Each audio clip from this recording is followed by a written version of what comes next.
This is Leonard Bernstein, and I'm going to tell you the story of Peter and the Wolf. Now, usually before this piece begins, the speaker explains how each person or animal in the story is described by a certain instrument of the orchestra. But I'm sure you know all that already, don't you? Well, all right, let's see if you do. For instance, who's being represented by these three French horns?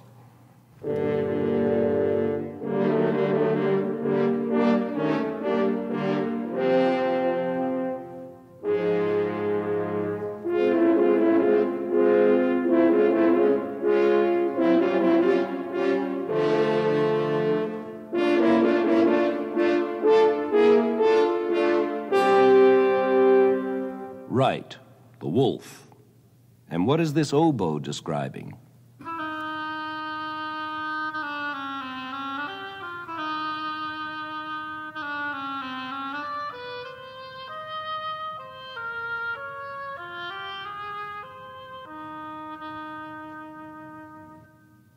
Right again, the duck.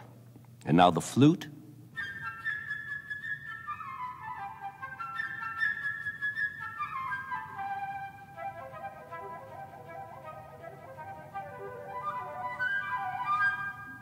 You're batting 1,000, the bird. Now, who's this low character in the clarinet?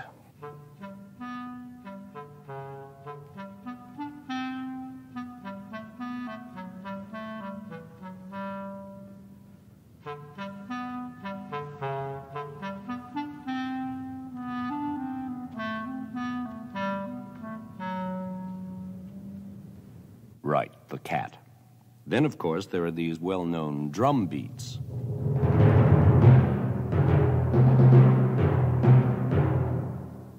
What's that all about? Correct, the hunters shooting their guns. Now, who is this lumbering old bassoon?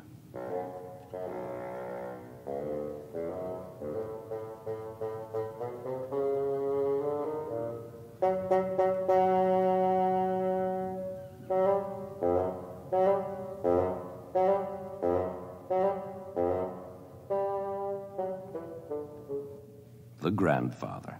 My, you really know this piece, don't you? Well, that's all of them. Except, wait, I left out the most important one of all, the strings.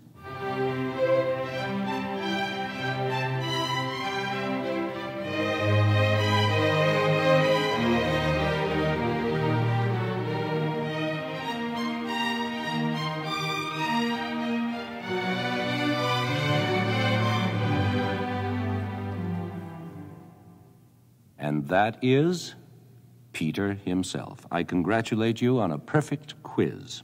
And now the story begins. Early one morning, Peter opened the gate and went into the big green meadow next to his house.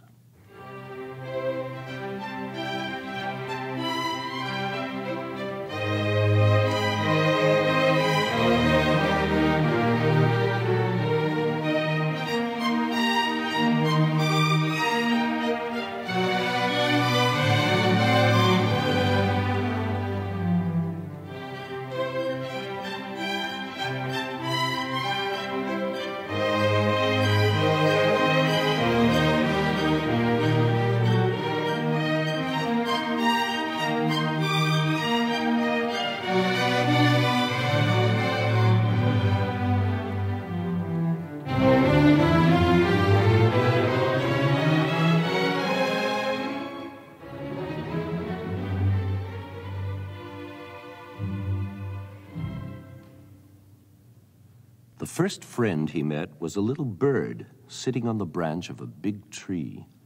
The bird was chirping away happily. All is quiet, all is quiet, all is quiet, all is quiet.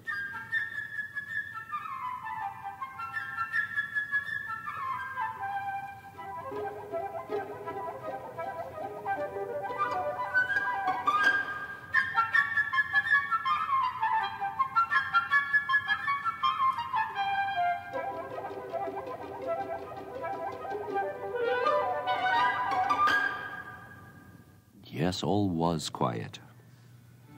Even the pond was still, because there wasn't a breath of wind to ruffle it.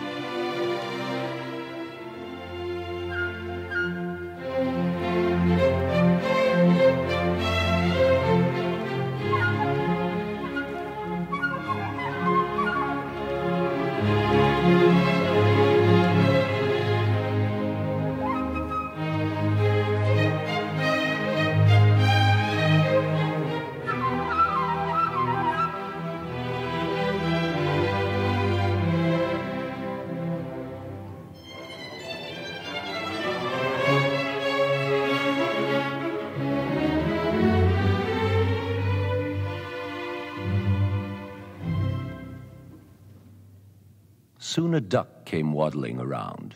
She lived in Peter's backyard, and she was glad that Peter had forgotten to close the gate, because now she could take a nice swim in the deep, still pond that was in the middle of the meadow.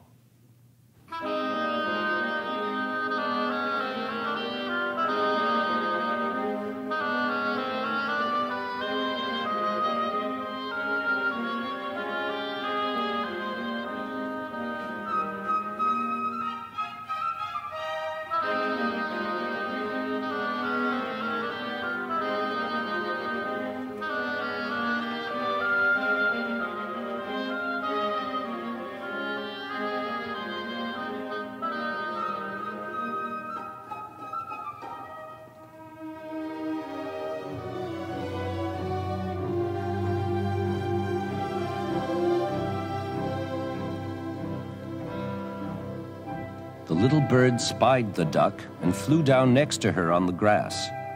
"Huh," said the bird. "What kind of a bird are you if you can't fly?" "Huh," answered the duck. "What kind of a bird are you if you can't swim?"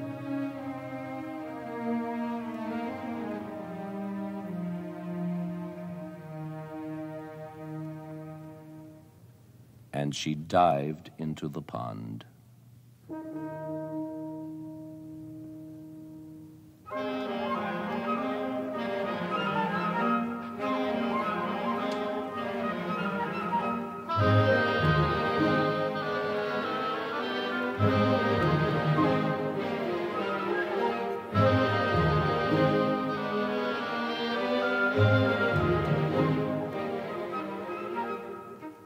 They argued and argued, the duck swimming around the pond and the little bird hopping after her along the shore.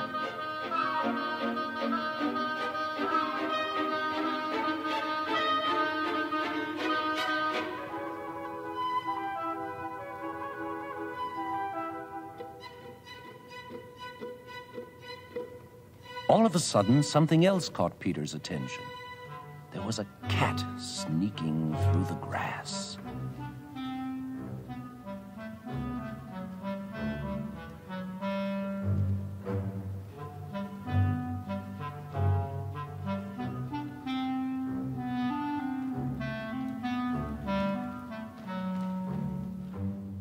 The cat thought, while the bird is busy arguing with the duck, I'll just grab him. And she slowly crept towards the bird on her velvet paws.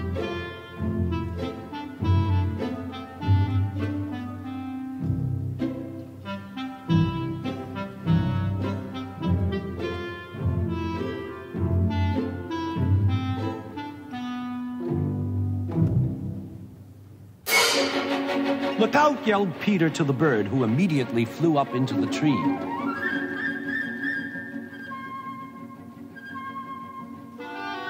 While the duck swam as fast as she could to the middle of the pond where the cat couldn't touch her, and quacked at the cat with all her might.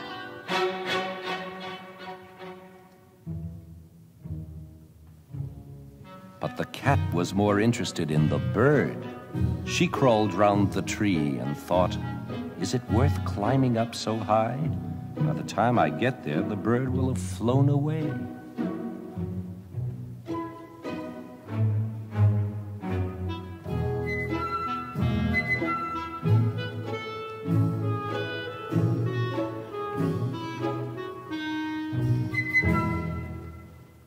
While Peter was watching the cat make up her mind, he suddenly saw his grandfather standing at the open gate. Grandfather was very angry because Peter had gone out into the meadow. "This is a dangerous place," he growled. "Suppose a wolf came out of the forest, then what would you do?"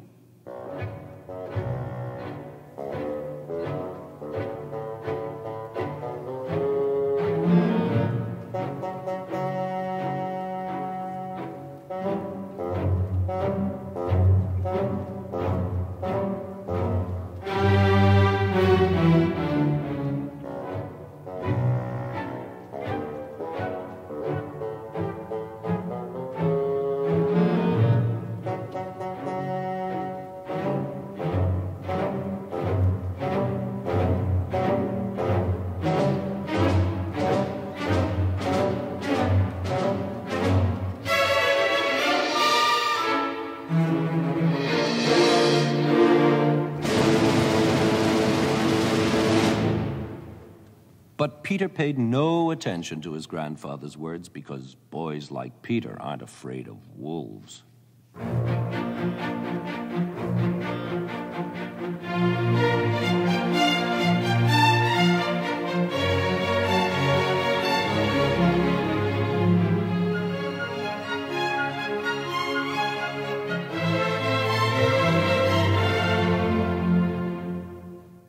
But Grandfather took Peter firmly by the hand, led him home, and locked the gate.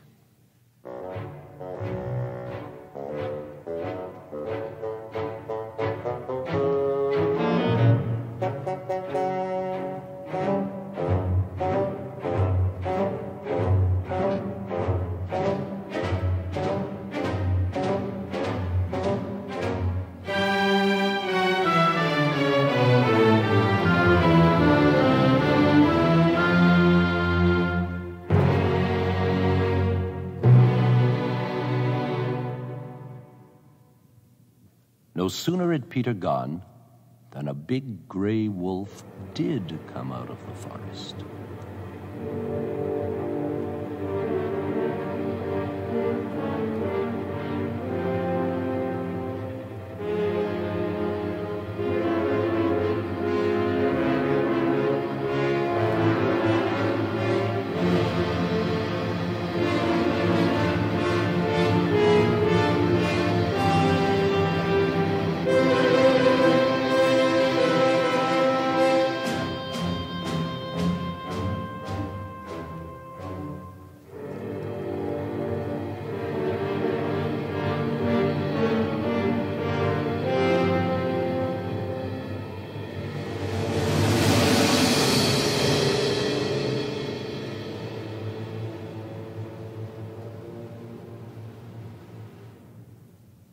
In a flash, the cat scampered up the tree.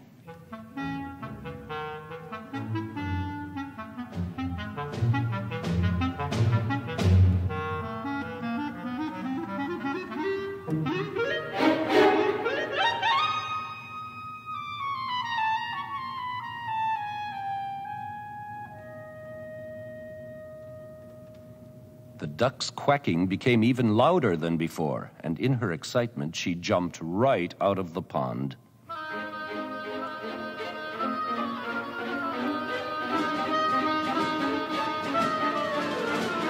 But no matter how fast the duck tried to waddle away, she couldn't escape the wolf. He was getting nearer and nearer, catching up with her. And bang, he got her.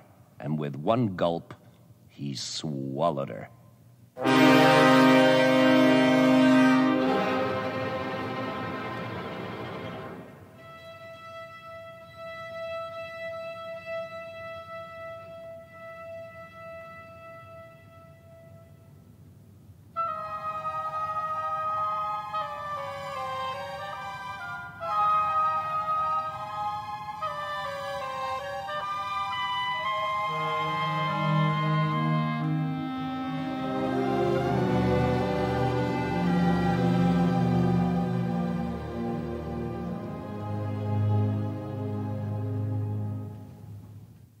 And now, this is how the situation was.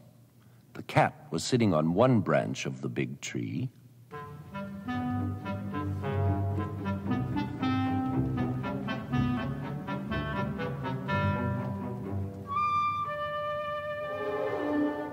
And the bird on another branch. Not too close to the cat.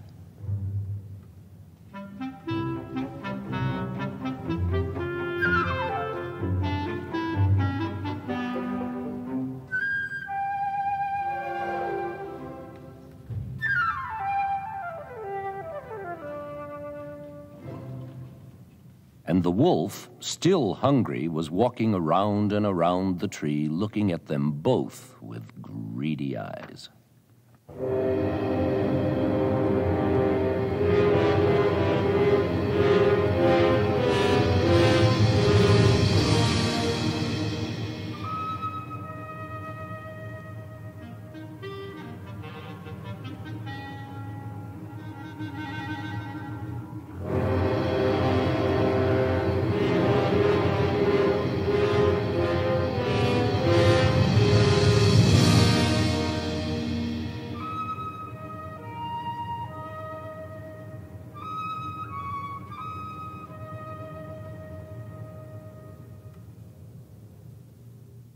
In the meantime, Peter, not at all scared by any of this, was standing behind the closed gate, watching everything that was going on.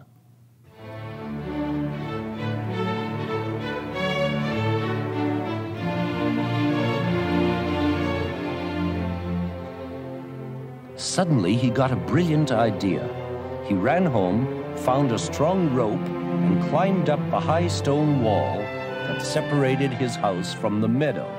You see, the big tree in the meadow was so big that one of its branches reached all the way over to the wall. So Peter grabbed hold of the branch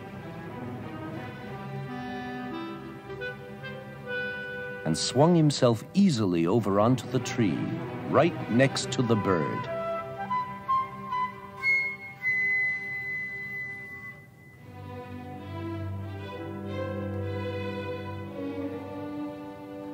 "Listen," he whispered to the bird. "Fly down and circle around the wolf's head. Only watch out he doesn't catch you." "Just as you say," chirped the bird, and down he flew.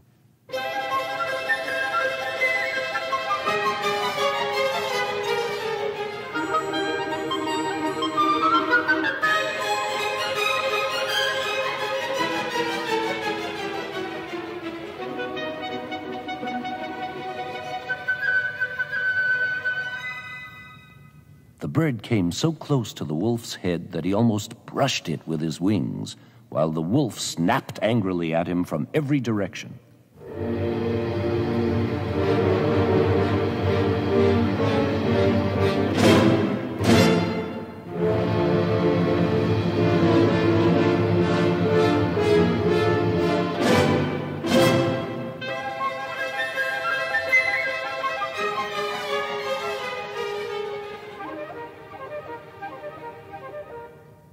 Oh, how the bird did tease that wolf, and how the wolf wanted to catch that bird. But the bird was cleverer, and the wolf simply couldn't do a thing about it.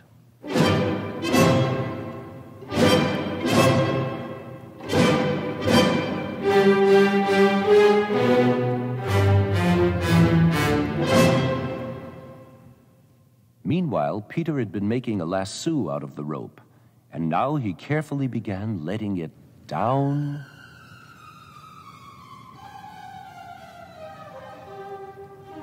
and down and down until he caught the wolf by the tail and pulled with all his might.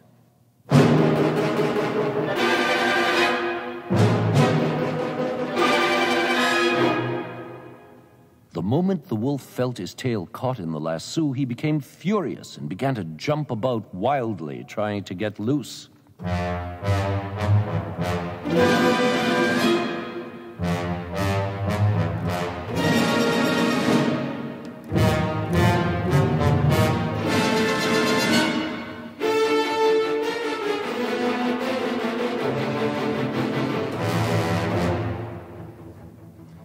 Peter tied the other end of the rope to the branch.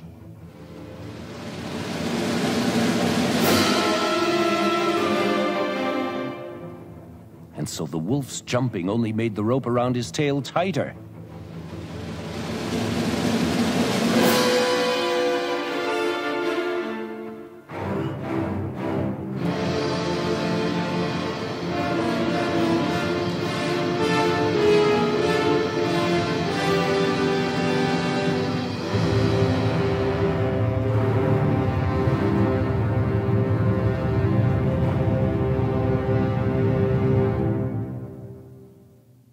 Just then,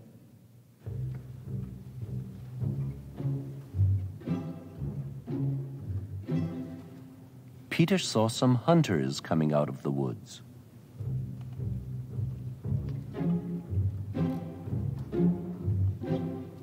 They had been following the wolf's trail, and they were shooting as they came.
But Peter, high up in the tree, shouted to the hunters, "Don't shoot! The bird and I have already caught the wolf. All you have to do is help us take him to the zoo."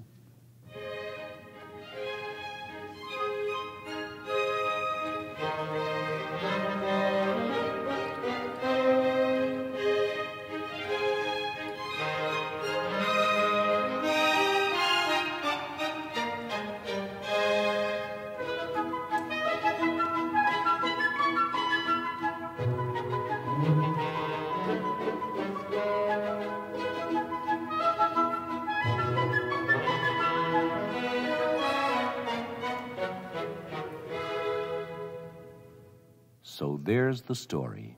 And now,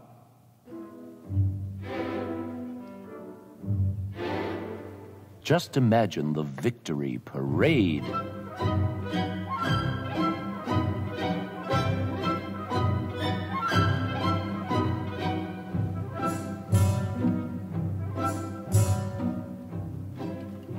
Peter, of course, in the lead.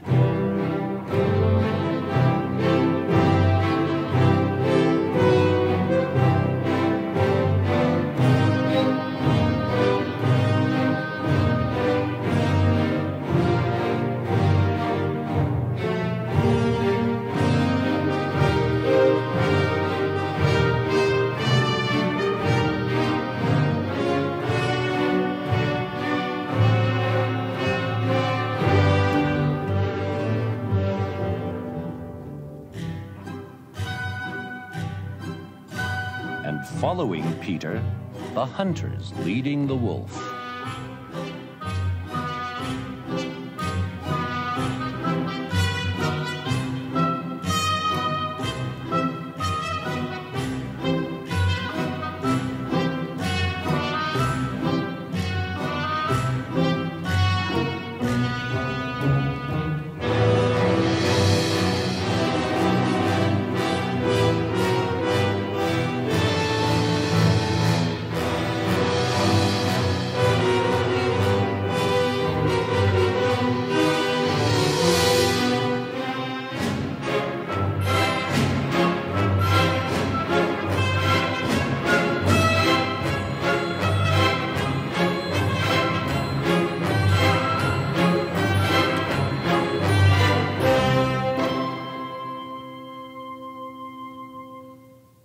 And winding up the whole parade, Grandfather and the cat. Grandfather, of course, was pretty grumpy about the whole thing. "Well," he said, "and what if Peter hadn't caught the wolf? What then?"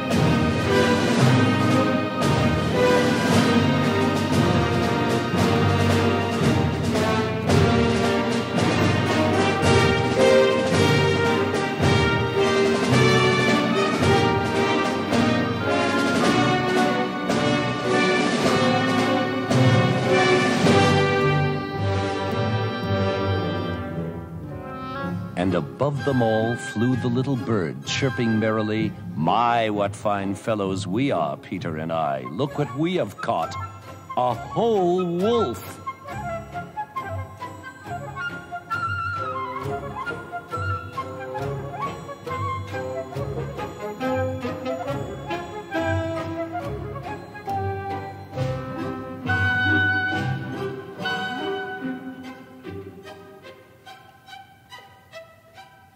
And if you listen very carefully, you can still hear the duck quacking, very softly, of course, inside the wolf's belly, because the wolf, in all his excitement and hurry, swallowed her alive.